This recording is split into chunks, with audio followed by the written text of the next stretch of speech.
സ്നേഹരാഗം ഭാഗം 28. അവൾ കോടതി ഹാളിലെ ബെഞ്ചിലിരുന്നു. ദേവനും അവളുടെ അടുത്തായി വന്നിരുന്നു. അപ്പുറത്തെ സൈഡിൽ അർജുനും രാകേഷും പിന്നെ അർജുൻ്റെ ഒരു ഫ്രണ്ടും വന്നിരിക്കുന്നുണ്ടായിരുന്നു. കേസ് നമ്പർ പറഞ്ഞ ശേഷം നന്ദന അർജുൻ എന്ന് അവിടുന്ന് വിളിച്ചപ്പോൾ നന്ദനയുടെ ഹൃദയമിടിപ്പിൻ്റെ താളം കൂടി. അർജുന അഡ്വക്കേറ്റ് അവനനുകൂലമായി ഓരോ കാര്യങ്ങൾ വാദിച്ചു. നന്ദനയ്ക്ക് പക്ഷേ ആദ്യത്തേതുപോലെ ഭയമുണ്ടായിരുന്നില്ല. അവളുടെ കണ്ണുകൾ പതിവിലും തിളക്കമായിരുന്നു. അർജുൻ്റെ അഡ്വക്കേറ്റ് അവളെ ചോദ്യം ചെയ്തു. നിങ്ങൾ ഓഫീസിലുള്ള MDയുടെ മകനുമായി പ്രണയത്തിലാണെന്നും MDയുടെ മകൻ മാത്രമല്ല മറ്റു പലരുമായി നിങ്ങൾക്ക് അടുപ്പമുണ്ടെന്നും ഞാൻ പറഞ്ഞാൽ നിങ്ങൾ അതിന് നിഷേധിക്കുമോ? അർജുൻ്റെ അഡ്വക്കേറ്റിൻ്റെ ആ ഒരു ചോദ്യം കേട്ടപ്പോൾ നന്ദനയുടെ കണ്ണുകൾ തീക്കനലായി ജ്വലിച്ചു. അവളിലേക്ക് വരുന്ന ഓരോ ചോദ്യങ്ങളും നെഞ്ചിൽ അമ്പുകൾ വന്ന് തറയ്ക്കുന്നത് പോലെയായിരുന്നു. ഓരോ ചോദ്യങ്ങളും അവൾക്ക് ഊഹിക്കാവുന്നതിലും അപ്പുറമായിരുന്നു. ഓരോന്നിലും താൻ തളർന്നു പോകരുതേ എന്നവൾ ഉള്ളിൽ ആഗ്രഹിച്ചു. അവളോട് ചോദിച്ച ചോദ്യത്തിന് കൃത്യമായ ഉത്തരം അവൾ നൽകി. അർജുനോടും ചോദ്യങ്ങൾ ചോദിച്ചിരുന്നു. അർജുൻ്റെ മുഖത്ത് പക്ഷേ കൂസലില്ലായ്മയായിരുന്നു. അവന് ഇതെങ്ങനെയെങ്കിലും കഴിഞ്ഞാൽ മതിയെന്നാണ്. രണ്ടുപേർക്കും മുന്നോട്ടു പോകാൻ താല്പര്യമില്ലെന്ന് വാദം പൂർത്തിയായപ്പോൾ മനസ്സിലാകുന്നു. ജഡ്ജി വിധി പറഞ്ഞു. രണ്ടുപേരും മ്യൂച്വലായി ഡിവോഴ്സ് പേപ്പറിൽ പരസ്പര ധാരണയോടെ ഒപ്പുവെച്ചു. നന്ദന ഒപ്പുവെക്കുമ്പോൾ അർജുനെ നോക്കിയതേയില്ല. അവൾ സൈൻ ചെയ്ത് പേപ്പർ അർജുൻ നിൽക്കുന്ന ഭാഗത്തേക്ക് നീക്കി. അർജുൻ അവളെ ഒന്ന് നോക്കി, പിന്നെ സൈൻ ചെയ്തു. അവനിലൊരു ഭാവവും പ്രകടമായില്ല. അവിടെ എല്ലാം അവസാനിപ്പിച്ച് ഇറങ്ങിപ്പോരുമ്പോൾ നന്ദനയ്ക്ക് ഉള്ളിൽ പക്ഷേ പല കാര്യങ്ങളും തികട്ടി വന്നു. അവൾ വരാന്തയിലൂടെ നടക്കുമ്പോൾ അവൾക്ക് തൻ്റെ വിവാഹ ദിവസം മനസ്സിൽ തെളിഞ്ഞു. താൻ ആഭരണങ്ങളും മേക്കപ്പും ഇട്ട് അണിഞ്ഞൊരുങ്ങിയതും എല്ലാം ഇന്നലെ എന്നതുപോലെ അവളുടെ മനസ്സിൽ നിറഞ്ഞു. പിന്നെ അർജുൻ തൻ്റെ കഴുത്തിൽ താലി ചാർത്തിയതും എല്ലാവരോടും യാത്ര പറഞ്ഞ് കാറിൽ കയറിയതും ആ സമയം മുതൽ അർജുൻ്റെ മൗനവും പിന്നീട് താൻ നിലവിളക്കുമായി മേപ്പാട് തറവാടിൻ്റെ പടി കയറിയതും എല്ലാം അവളുടെ മനസ്സിൽ പിന്നെയും പിന്നെയും തെളിഞ്ഞു വന്നു. ആ യാത്ര അവസാനിക്കാതിരുന്നെങ്കിൽ എന്നവൾക്ക് തോന്നി. പടവുകളിറങ്ങി അവൾ കാറിനടുത്തേക്ക് നടന്നു. ദേവനും അവളുടെ കൂടെയുണ്ട്. അവൾ യാന്ത്രികമായി കാറിൻ്റെ ഡോർ തുറന്ന് അകത്തേക്ക് കയറിയിരുന്നു. ദേവൻ കാർ മുന്നോട്ടെടുത്തു. അർജുൻ നന്ദന പോകുന്നത് കണ്ടു. അവൻ അഡ്വക്കേറ്റിനോട് സംസാരിച്ചു കൊണ്ടിരിക്കുകയായിരുന്നു. അർജുൻ കോടതിയിൽ നിന്നും ഇറങ്ങുമ്പോൾ അവൻ്റെ മനസ്സിൽ സന്തോഷത്തിൻ്റെ മഴ പെയ്യാൻ തുടങ്ങി. അവൻ്റെ മനസ്സ് കീർത്തനയെ വിളിക്കാൻ വെമ്പി. അവൻ ഫോണെടുത്ത് കീർത്തനയെ വിളിച്ചു. ഹലോ. കീർത്തന ഫോൺ പെട്ടെന്ന് തന്നെ എടുത്തു. അർജുൻ, എന്തായി അവിടുത്തെ കാര്യങ്ങൾ? അവൾ ചോദിച്ചു. എല്ലാം ശുഭമായി അവസാനിച്ചു. എൻ്റെ ജീവിതത്തിൽ ഞാനറിയാതെ എടുത്തുവെച്ച മുൾക്കിരീടം എന്നിൽ നിന്നും വിട്ടുപോയി. ഇനി ഞാൻ അങ്ങോട്ട് വരുന്നുണ്ട്. നമുക്കൊന്ന് ആഘോഷിക്കണം, അവൻ പറഞ്ഞു. വീടെത്തിയോ? അവൾ ചോദിച്ചു. ഇല്ല, കോടതിയിൽ നിന്നും കാര്യങ്ങളെല്ലാം കഴിഞ്ഞ് ഇറങ്ങി കാറിലിരിക്കുക ഞാൻ. നിന്നോടൊന്ന് പറഞ്ഞിട്ട് പോകാമെന്ന് കരുതി. ശരി, നീ വെച്ചോ. ഫോൺ കട്ട് ചെയ്ത് അവൻ ഒന്ന് പുഞ്ചിരിച്ചു. പിന്നെ മൂളിപ്പാട്ടും പാടി വണ്ടിയെടുത്ത് ഓടിച്ചു പോയി. ചന്ദ്രൻ്റെ കാലിലെ മുറിവുണങ്ങാൻ തുടങ്ങിയിരുന്നു. കാലിലെ പ്ലാസ്റ്റർ വെട്ടിയിട്ടുണ്ട്. ഇപ്പോൾ ബാൻഡേജ് ഇട്ടിരിക്കുകയാണ്. ചന്ദ്രൻ കാൽ കസേരയിൽ കയറ്റിവെച്ച് സിറ്റൗട്ടിൽ ഇരിപ്പുണ്ടായിരുന്നു. അപ്പുറത്തെ കസേരയിൽ പ്രഭാവതിയും ഇരിപ്പുണ്ട്. ഇന്ന് കോടതിയിൽ എന്തുണ്ടായി ആവോ? ഞാൻ അവനെ വിളിച്ചിട്ട് ഫോൺ എടുക്കുന്നില്ല, പ്രഭാവതി പറഞ്ഞു. നീ ടെൻഷൻ അടിച്ച് പ്രഷർ കൂട്ടണ്ട. നീ കേൾക്കാൻ ആഗ്രഹിക്കുന്ന വാർത്തയും കൊണ്ട് നിന്റെ മോൻ ഇപ്പോൾ വരും. അത് നിനക്ക് ഉറപ്പിക്കാം. അക്കാര്യത്തിൽ തീർത്തും ആശങ്ക വേണ്ട, ചന്ദ്രൻ പരിഹാസ സ്വരത്തിൽ പറഞ്ഞു. അവർ സംസാരിക്കുന്നതിനിടയിൽ അർജുൻ്റെ കാർ ഗേറ്റ് കടന്നു വന്നു. അതാ വന്നല്ലോ, ഇനി നേരിട്ട് ചോദിച്ചറിഞ്ഞോ, ചന്ദ്രൻ പറഞ്ഞു. അർജുൻ കാർ നിർത്തി ഇറങ്ങി. ഉമ്മറത്തേക്ക് കയറിയപ്പോൾ എന്തായി മോനെ കാര്യങ്ങൾ? ജിജ്ഞാസ മറച്ചു വെക്കാതെ പ്രഭാവതി ചോദിച്ചു. അവനൊന്ന് ഇങ്ങോട്ട് കയറിക്കോട്ടെ, എന്നിട്ട് പോരെ ചോദ്യവും പറച്ചിലുമൊക്കെ. അവൻ്റെ മുഖം കണ്ടാലറിയാലോ എന്താ സംഭവിച്ചിട്ടുള്ളതെന്ന്, ചന്ദ്രൻ വീണ്ടും പറഞ്ഞു. കളിയാക്കണ്ട. എന്തായാലും ഞാൻ പറയാൻ പോകുന്ന കാര്യം അച്ഛനൊട്ടും ഇഷ്ടപ്പെടില്ല, അർജുൻ പറഞ്ഞുകൊണ്ട് കസേരയിൽ വന്നിരുന്നു. കോടതിയിൽ എന്തുണ്ടായി? അവൾ വന്നിരുന്നോ? വീണ്ടും പ്രഭാവതി ചോദിച്ചു. ഉവ്വ്, അവൾ വന്നിരുന്നു. എന്നേക്കുമായി അവൾ ഒഴിഞ്ഞു പോവുകയും ചെയ്തു. അർജുൻ്റെ ശബ്ദത്തിൽ ആഹ്ലാദത്തിൻ്റെ അലകൾ ഉയർന്നിരുന്നു. അത് കണ്ടപ്പോൾ ചന്ദ്രന് കലിയാണ് വന്നത്. നീ പറ മോനെ, എന്താ ഉണ്ടായതെന്ന്. ഈ മനുഷ്യന് അവൾ പോയതിൻ്റെ ദേഷ്യമാണ്, പ്രഭാവതി പറഞ്ഞു. പ്രത്യേകിച്ചൊന്നും ഉണ്ടായില്ലമ്മേ. ഞാനും നന്ദനയും ഒരുമിച്ച് ഡിവോഴ്സ് പേപ്പറിൽ ഒപ്പുവെച്ചു, അത്ര തന്നെ. അവളും ഞാനും ഒരുപോലെ സ്വതന്ത്രരായി. എന്തായാലും അവൾ പോയല്ലോ. നിന്നെ ചതിച്ചുകൊണ്ടാണ് അവൾ ഇവിടെ നിന്നിരുന്നത്. നീ ഇങ്ങനെ ഒരു പാവമാണെന്നും നിന്നെ പറ്റിക്കാൻ എളുപ്പമാണെന്നും അവൾക്ക് മനസ്സിലായിട്ടുണ്ട്. എന്തായാലും എൻ്റെ മോൻ രക്ഷപ്പെട്ടല്ലോ, അവർ ആശ്വാസത്തോടെ പറഞ്ഞു. എനിക്കൊരു കാര്യം പറയാനുണ്ട്. ഇനി എനിക്ക് ആരെയും നോക്കേണ്ട ആവശ്യമില്ല.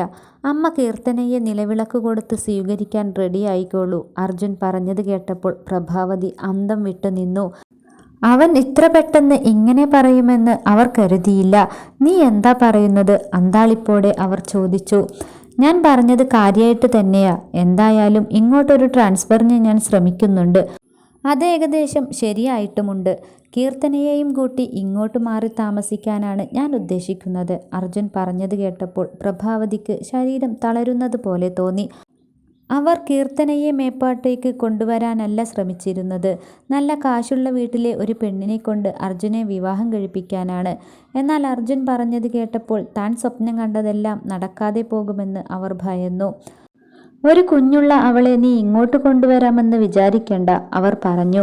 ഇക്കാര്യത്തിൽ ഇനി എനിക്ക് ഒന്നും പറയാനില്ല. എല്ലാം ഞാൻ തീരുമാനിച്ചു കഴിഞ്ഞു എന്നും പറഞ്ഞുകൊണ്ട് അവൻ എഴുന്നേറ്റ് റൂമിലേക്ക് പോയി.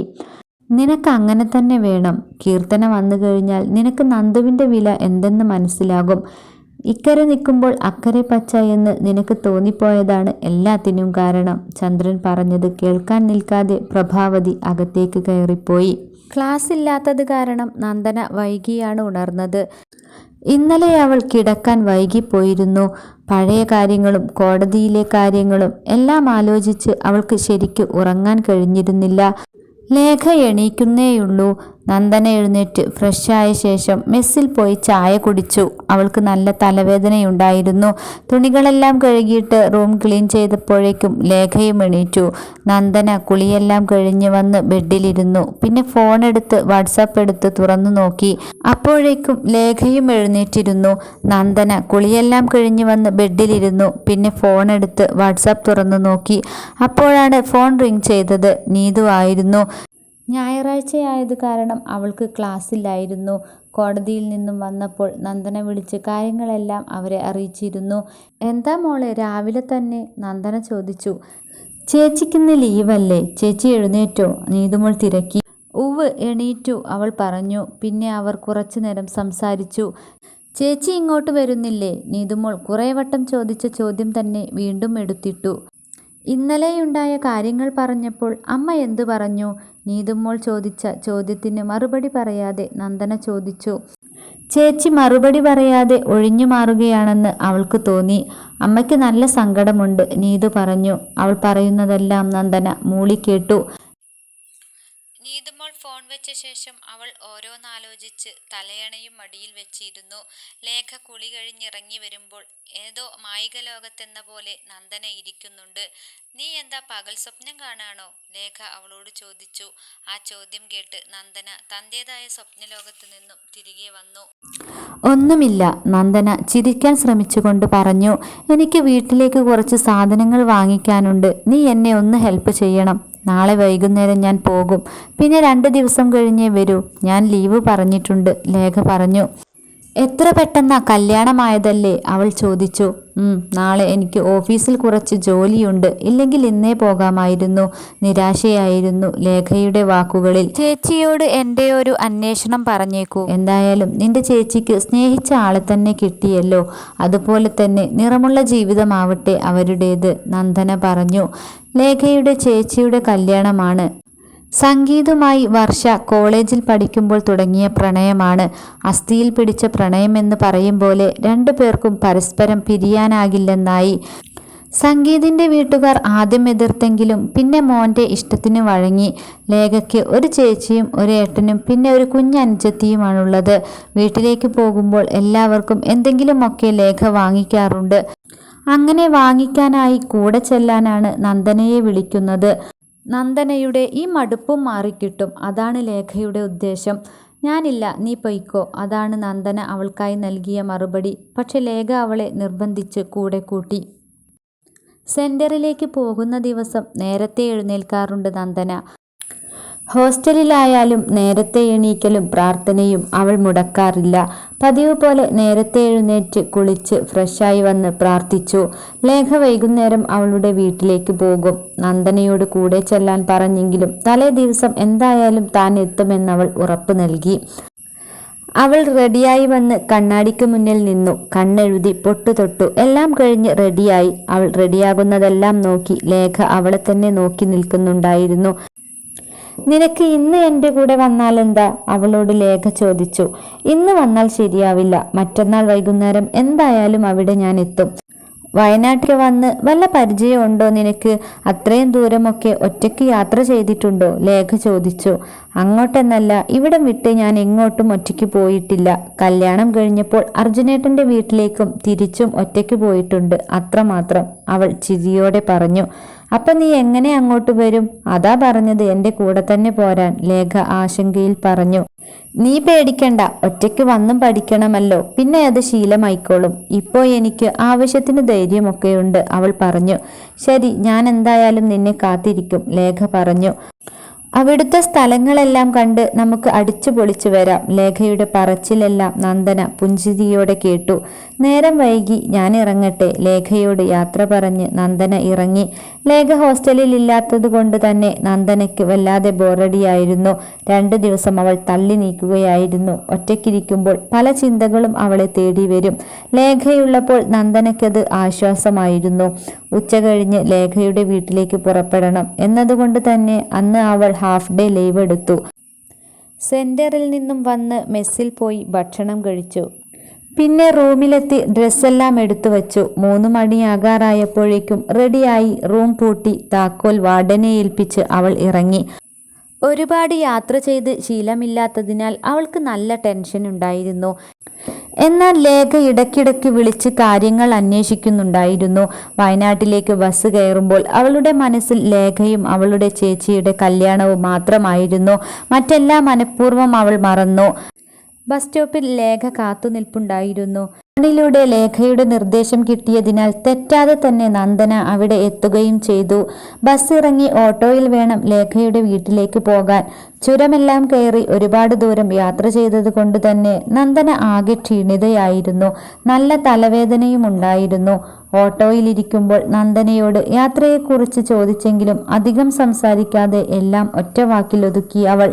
അവൾക്ക് വയ്യാഞ്ഞിട്ടാവും എന്ന് മനസ്സിലാക്കിയപ്പോൾ പിന്നീട് സംസാരിക്കാമെന്ന് കരുതി ലേഖ പിന്നീടൊന്നും അവളോട് ചോദിച്ചില്ല. വാ ഇറങ്ങ്, ലേഖ നന്ദനയുടെ തോളിൽ പിടിച്ച് കുലുക്കിയപ്പോൾ പാതി മയക്കത്തിൽ അവൾ കണ്ണു തുറന്നു. രാത്രി വൈകിയിരുന്നു. ഓട്ടോയിൽ നിന്നിറങ്ങുമ്പോൾ നിറയെ ലൈറ്റായിരുന്നു അവിടെ മുഴുവൻ. LED ബൾബുകൾ കൊണ്ട് വീടാകെ അലങ്കരിച്ചിരിക്കുന്നു. നന്ദനയുടെ കണ്ണിലേക്ക് വെളിച്ചം കയറിയപ്പോൾ കണ്ണുകൾ അവൾ ഇറുകെ അടച്ചു. ഗേറ്റ് കടന്ന് അകത്തേക്ക് കയറി ലേഖ തന്നെ പരിചയപ്പെടുത്തുന്നവരോടൊക്കെ നന്ദന ചിരിക്കാൻ ശ്രമിച്ചു. ലേഖ നന്ദനയുടെ ബാഗ് വാങ്ങി കയ്യിൽ പിടിച്ചിരുന്നു. അകത്തേക്ക് കയറിയപ്പോൾ ഹാളിൽ നിറയെ ആളുകളുണ്ടായിരുന്നു. പെട്ടെന്ന് തന്നെ നന്ദനയുടെ കണ്ണിൽ ഇരുട്ട് കയറുന്നത് പോലെ അവൾക്ക് തോന്നി. തൻ്റെ ചുറ്റും കൂടി നിൽക്കുന്നവരെല്ലാം തനിക്ക് ചുറ്റും വട്ടം ചുറ്റുന്നത് പോലെയാണ് അവൾക്ക് തോന്നിയത്. അവളുടെ ശരീരം മൊത്തം തളർന്നു. അവൾക്ക് നല്ല തല ചുറ്റുന്നത് പോലെ തോന്നി. അവൾ ലേഖയെന്ന് വിളിച്ച് അവളെ പിടിക്കാൻ ശ്രമിച്ചെങ്കിലും ആകെ തളർന്ന് താഴേക്ക് വീണുപോയി. നന്ദനയ്ക്ക് എന്താണ് സംഭവിച്ചിട്ടുണ്ടാവുക എന്നറിയണമെങ്കിൽ അടുത്ത എപ്പിസോഡ് വരെ കാത്തിരുന്നേ മതിയാവൂ. നിങ്ങൾ തരുന്ന സപ്പോർട്ടിനും സ്നേഹത്തിനും നന്ദി. തുടർന്നും നിങ്ങളുടെ സ്നേഹവും സപ്പോർട്ടും പ്രതീക്ഷിച്ചുകൊണ്ട് സ്നേഹരാഗം ഇനിയും തുടരും.